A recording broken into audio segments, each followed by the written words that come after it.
दोस्तों स्वागत है एक बार फिर से आप सभी का हमारे इस चैनल में जिसका नाम है ऑल हिट एग्जाम। और आज का जो हमारा वीडियो होगा ये आपका ईवीएस का वीडियो होगा, अर्थात जिसको हिंदी में कहते हैं पर्यावरण अध्ययन। पर्यावरण अध्ययन एक ऐसा सब्जेक्ट है जो कि लगभग हर प्रकार की कॉम्पिटिशन एग्जाम में पूछा जा रहा है, चाहे वो सी टेट हो, यूपी टेट हो, सुपर टेट हो, इसके अलावा किसी भी प्रकार का कॉम्पिटिशन एग्जाम हो उसमें आपका पर्यावरण अध्ययन से क्वेश्चन लगातार ही पूछा जा रहा है।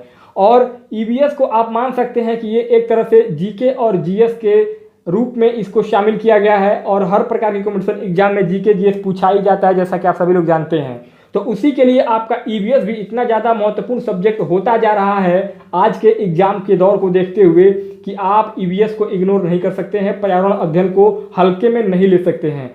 तो दोस्तों उसी के क्रम में आज का जो हमारा वीडियो है ये आपका पर्यावरण अध्ययन ईवीएस का वीडियो होगा।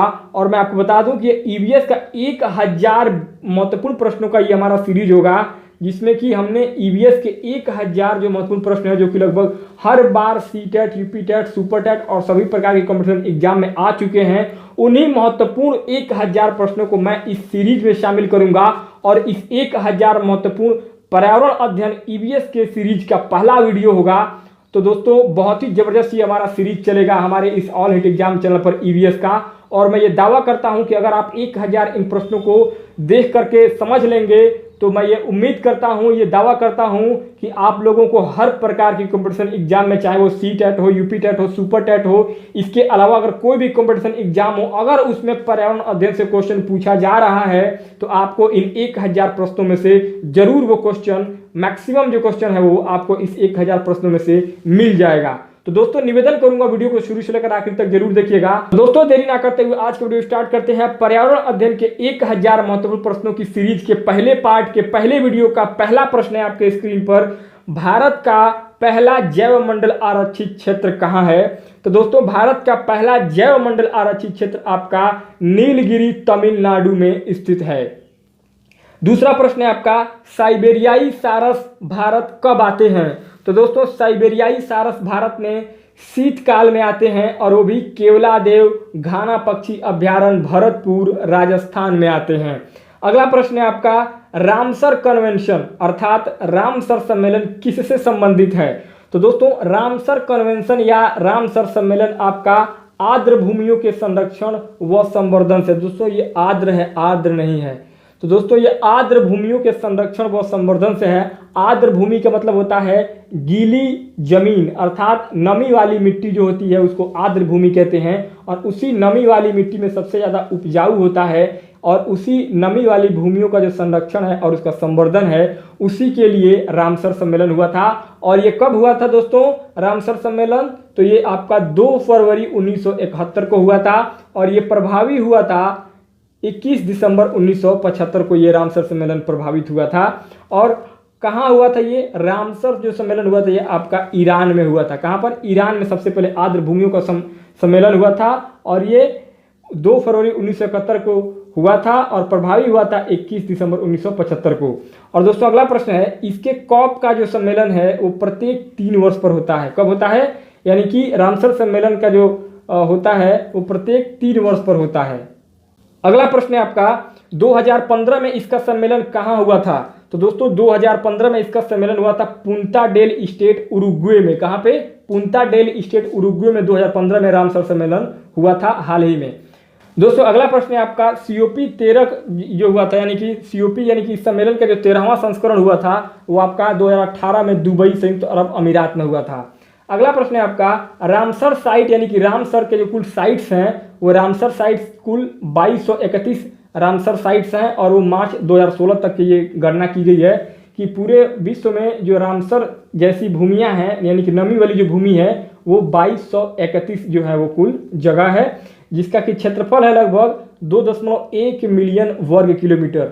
अर्थात पूरे वर्ल्ड में रामसर की जो साइट्स है यानी कि नमी वाली जो भूमियाँ हैं उपजाऊ वाली वो 2231 हैं 2016 तक की गणना के अनुसार और इनका जो क्षेत्रफल है वो लगभग 2.1 मिलियन वर्ग किलोमीटर है। अगला प्रश्न है आपका सर्वाधिक रामसर स्थल कहाँ है? तो दोस्तों सबसे ज़्यादा जो रामसर स्थल है अर्थात नमी वाली भूमियाँ हैं, उपजाऊ वाली भूमियाँ हैं, वो यूनाइटेड किंगडम यूके में 170 हैं। अर्थात 170 जगहों पर रामसर स्थल हैं यूनाइटेड किंगडम में सबसे ज़्यादा।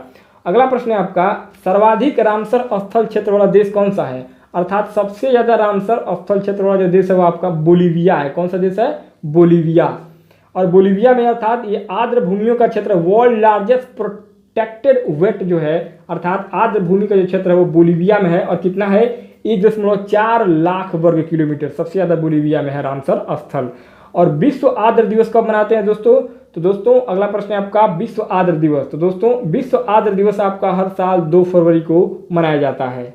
अगला प्रश्न दोस्तों, पहला आर्द्र दिवस कब मनाया गया? तो दोस्तों पहला जो आर्द्र दिवस है वो आपका 2 फरवरी 1947 को मनाया गया था, सबसे पहले आर्द्र दिवस। अगला प्रश्न है आपका, भारत के कुल रामसर साइट्स कितने हैं? अर्थात भारत में कुल कितने रामसर साइट्स हैं? अर्थात रामसर साइट्स का मतलब ये समझिए कि रामसर साइट्स वो साइट्स होते हैं, वो जगह या वो स्थल होते हैं जहाँ की भूमि बहुत ही उपजाऊ होती है और बहुत नमी वाली भूमि होती है, यानी कि आर्द्र भूमि होती है, उसी को रामसर साइट्स कहा जाता है। तो दोस्तों भारत में कुल रामसर साइट्स जो है वो 26 हैं। कितने हैं? 26 रामसर साइट्स हैं भारत में। अगला प्रश्न है आपका, भीतरकनिका मैंग्रोव। तो दोस्तों भीतरकनिका जो मैंग्रोव है वो कहाँ पर है? उड़ीसा राज्य में है भारत में। कहाँ पर है? उड़ीसा राज्य में। अगला प्रश्न है आपका, रेणुका आर्द्र भूमि। तो दोस्तों रेणुका जो आर्द्र भूमि है वो आपका पंजाब में है। कहाँ है? पंजाब में। अगला प्रश्न है आपका, पोंगडैम झील। तो दोस्तों पोंगडैम झील आपका हिमाचल प्रदेश में है। कहाँ है? हिमाचल प्रदेश में है पोंगडैम झील। अगला प्रश्न है आपका, सोमोरीरी। तो दोस्तों सोमोरीरी कहाँ पर है आपका स्थल? ये जम्मू कश्मीर में है। कहाँ पर है? जम्मू कश्मीर में। अगला प्रश्न है आपका, पेंटानल ब्राजील, बोलीविया और पराग्वे में विस्तृत सबसे बड़ा आर्द्र स्थल 1.5 लाख वर्ग किलोमीटर है। अर्थात पेंटानल जिसमें कि ब्राजील, बोलीविया और पराग्वे तीनों आ जाते हैं, इनमें सबसे ज़्यादा विस्तृत जो आर्द्र स्थल है उनकी लगभग लंबाई आपकी पड़ जाएगी 1.5 लाख वर्ग किलोमीटर, जो कि लगभग आपके बोलीविया से भी ज़्यादा है। अगला प्रश्न है आपका, विश्व में आर्द्र भूमियों का सर्वाधिक क्षेत्र वाला देश कौन सा है? तो दोस्तों विश्व में आर्द्र भूमियों का सर्वाधिक क्षेत्र वाला देश आपका कौन सा है? कनाडा। अगला प्रश्न है आपका, चिल्का झील। तो दोस्तों चिल्का झील कहाँ है भारत में? तो ये आपका चिल्का झील उड़ीसा में पड़ता है। कहाँ में? उड़ीसा में चिल्का झील है आपका। अगला प्रश्न है आपका, कोलेरू झील।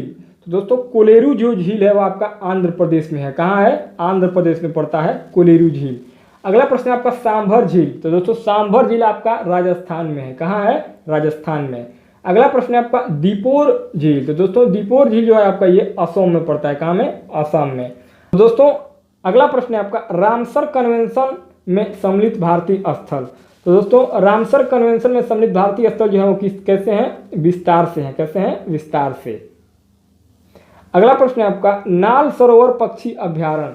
तो दोस्तों नाल सरोवर पक्षी अभ्यारण्य आपका गुजरात में पड़ता है। कहाँ पड़ता है? गुजरात में। अगला प्रश्न आपका, कोलेरू झील। तो दोस्तों कोलेरू झील आपका आंध्र प्रदेश में पड़ता है और ये भी आपका गोदावरी व कृष्णा नदी के बीच में पड़ता है आपका कोलेरू झील। अगला प्रश्न है आपका, चिल्का झील। तो दोस्तों चिल्का झील आपका उड़ीसा में पड़ता है और मॉन्ट्रेक्स रिकॉर्ड के हिसाब से इसे 16 जून 1993 में जोड़ा गया और 2002 में बाहर कर दिया गया। अगला प्रश्न है आपका, Point Calimere wildlife and bird सेंचुरियन। तो दोस्तों Point Calimere wildlife and bird sanctuary आपका जो है ये आपका तमिलनाडु में पड़ता है, जिसको हिंदी में बोलते हैं पॉइंट कैलिमर वन्यजीव एवं पक्षी अभ्यारण्य। तो दोस्तों पॉइंट कैलिमर वन्यजीव एवं पक्षी अभ्यारण्य आपका तमिलनाडु राज्य में पड़ता है और स्थित है। अगला प्रश्न आपका, वेम्बानद कोल आर्द्र स्थल। तो दोस्तों वेम्बानद कोल आर्द्र स्थल आपका यह दक्षिण भारत का सबसे बड़ा केरल ब्रैक्सिसी और आर्द्र उष्ण वेटलैंड है, अर्थात नमी वाली भूमि है। अगला प्रश्न आपका, अष्टमुड़ी। तो दोस्तों अष्टमुड़ी आपका केरल में स्थित है। अगला प्रश्न है आपका, संस्थाम कोटा झील कहाँ पड़ता है? तो दोस्तों संस्थाम कोटा झील आपका केरल, यहीं पर कावाबोरस जो कि लाखा है पाया जाता है। यह झील के समस्त बैक्टीरिया को मार देता है जिससे यह जल स्वच्छ होता है। अगला प्रश्न है आपका, भीतरकनिका मैंग्रोव। तो दोस्तों भीतरकनिका मैंग्रोव आपका उड़ीसा राज्य में पड़ता है और यहीं पर गहीर माथा बीच है जो कि ओलिव रिडले नामक कछुओं का प्रजनन स्थल है। अर्थात ओलिव रिडले नामक जो कछुआ हैं वे आपके इसी भीतरकनिका मैंग्रोव में उत्पन्न होते हैं। यहाँ अंडे देने के लिए यहाँ पर समुद्री घड़ियाल का देश में सर्वाधिक घनत्व है, अर्थात समुद्री घड़ियाल भी भीतरकनिका मैंग्रोव में अपने अंडे देते हैं। और कछुओं का भी, अर्थात जो ओलिव रिडले नामक कछुआ हैं उनके प्रजनन का ये सबसे ज़्यादा अधिक स्थल भी है। और यहाँ पर मैंग्रोव विविधता सुंदरवन से भी ज़्यादा है।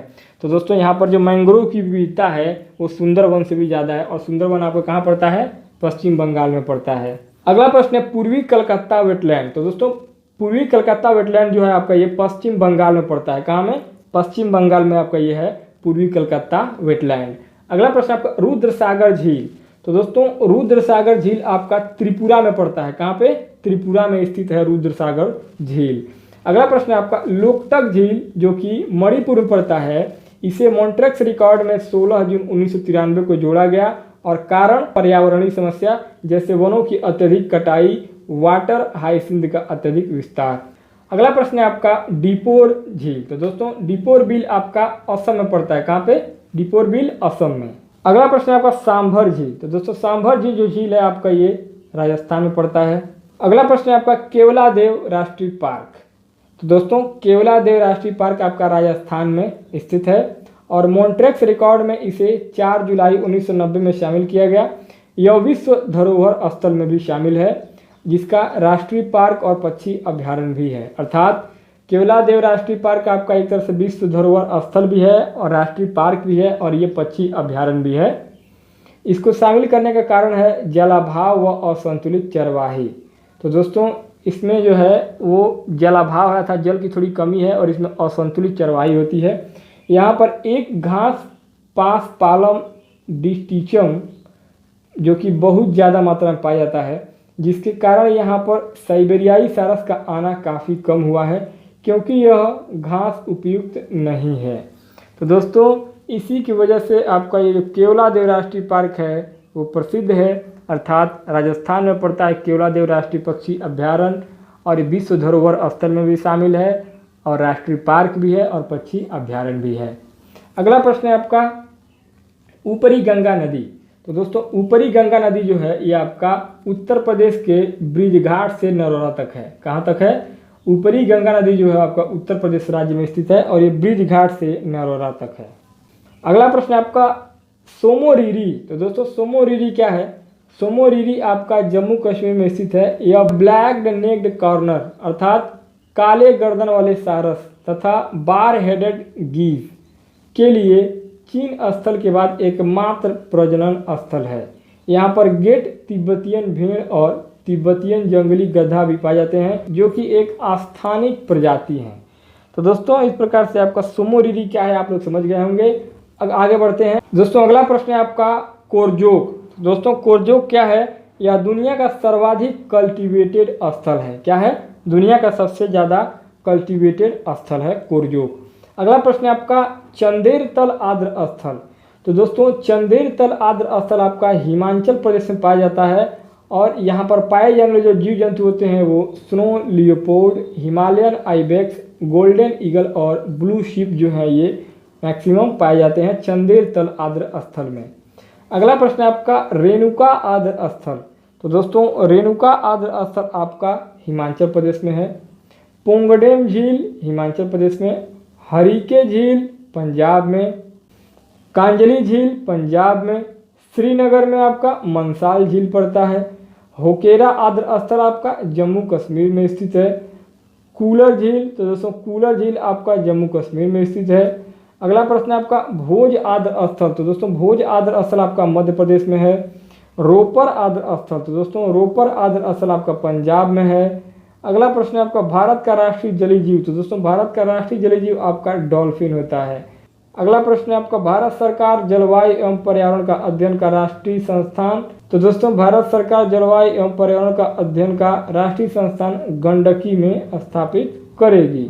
अगला प्रश्न है आपका बाघों का घनत्व विश्व में सर्वाधिक। बाघों का जो सबसे ज्यादा घनत्व है विश्व में वह आपका काजीरंगा राष्ट्रीय पार्क में है, जो कि असम जो कि एक सींग वाले गैंडे के लिए प्रसिद्ध है। अर्थात काजीरंगा राष्ट्रीय अभ्यारण्य आपका एक सींग वाले गैंडे के लिए प्रसिद्ध है और बाघों का घनत्व विश्व में सबसे ज़्यादा काजीरंगा राष्ट्रीय पार्क में है। अगला प्रश्न है आपका प्रथम विश्व बाघ सम्मेलन कब हुआ था। तो दोस्तों प्रथम विश्व बाघ सम्मेलन 2010 में दिल्ली में सबसे पहले हुआ था। अगला प्रश्न आपका सबसे ज़्यादा बाघ, तो दोस्तों सबसे ज़्यादा बाघ जो है आपका जिम कॉर्बेट राष्ट्रीय उद्यान उत्तराखंड में पाए जाते हैं। अगला प्रश्न है आपका गाजर घास या कांग्रेस घास, तो दोस्तों गाजर घास या कांग्रेस घास हानिकारक होते हैं। कैसे होते हैं? हानिकारक होते हैं। अगला प्रश्न आपका लेटाना घास, तो दोस्तों लेटाना जो घास है यह मैक्सिको से आई विदेशी पादप है। लेटाना घास जो जैव विविधता को हानि पहुंचा रही है, इसके हरे पेड़ों में भी आग पकड़ लेती है। अर्थात लेटाना घास जो है यह मैक्सिको से आई एक विदेशी लकड़ी है, विदेशी वृक्ष है जो जैव विविधता को हानि पहुंचा रही है, इसके हरे पेड़ों में भी आग पकड़ लेती है। ये एक ऐसा पेड़ होता है लेटाना घास। अगला प्रश्न है आपका अल्फा घास, तो दोस्तों अल्फा जो घास है यह आपका यह चारे के रूप में प्रयोग होता है। कैसा? चारे के रूप में प्रयोग होता है अल्फा घास। अगला प्रश्न है आपका भारत में प्राइमेट की 19 प्रजातियां पाई जाती हैं। तो दोस्तों भारत में प्राइमेट की कितनी प्रजातियां हैं? वो टोटल 19 प्रजातियां पाई जाती हैं। अगला प्रश्न है आपका, तो दोस्तों होलाक गिब्बन जो है आपका ये भारत का एकमात्र कॉपी है। अगला प्रश्न है आपका नीलगिरी लंगूर एक प्राइमेट प्रजाति है। तो दोस्तों नीलगिरी लंगूर एक ऐसा है प्राइमेट प्रजाति है। अगला प्रश्न है आपका बुंदाला जीवमंडल आरक्षित क्षेत्र, तो दोस्तों बुंदाला जीवमंडल आरक्षित क्षेत्र श्रीलंका में है तथा यूनेस्को के जैव तंत्र में सम्मिलित भी है। तो दोस्तों बुंदाला जीवमंडल क्षेत्र आपका श्रीलंका में पड़ता है और यूनेस्को के जैव तंत्र में भी शामिल हो गया है। अगला प्रश्न है आपका टूमारोज बायोडायवर्सिटी पुस्तक के लेखक लेखिका वंदना शिवा है। कौन है? टूमारोज बायोडायवर्सिटी पुस्तक के लेखक लेखिका वंदना शिवा है।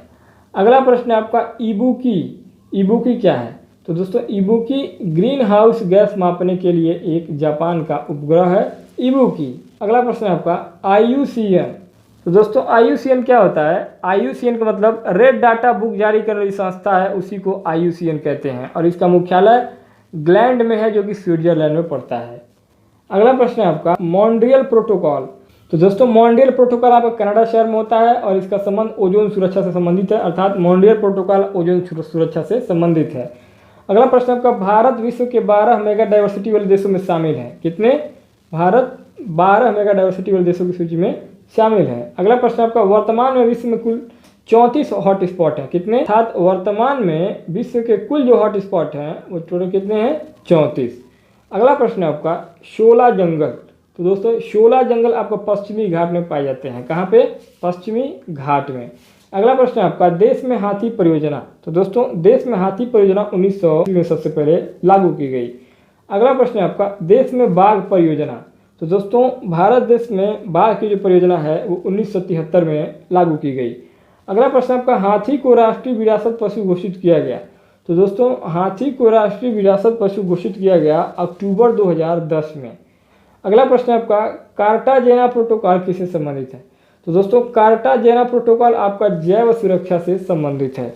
अगला प्रश्न है आपका पर्यावरण सुरक्षा अधिनियम, तो दोस्तों पर्यावरण सुरक्षा का जो अधिनियम है वो 1986 में लागू किया गया था। अगला प्रश्न है आपका वन्य जीव संरक्षण अधिनियम, तो दोस्तों वन्य जीव संरक्षण अधिनियम आपका 1972 में सबसे पहले लागू किया गया था। तो दोस्तों इस प्रकार से आपका EVS अर्थात पर्यावरण अध्ययन के 1000 महत्वपूर्ण प्रश्नों की सीरीज के पहले पार्ट का पहला वीडियो यहाँ पर 100 प्रश्नों के साथ में समाप्त होता है।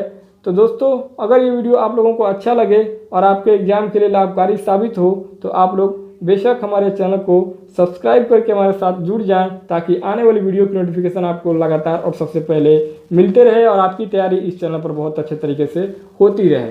तो दोस्तों मिलते हैं नेक्स्ट वीडियो में, तब तक के लिए बहुत बहुत धन्यवाद।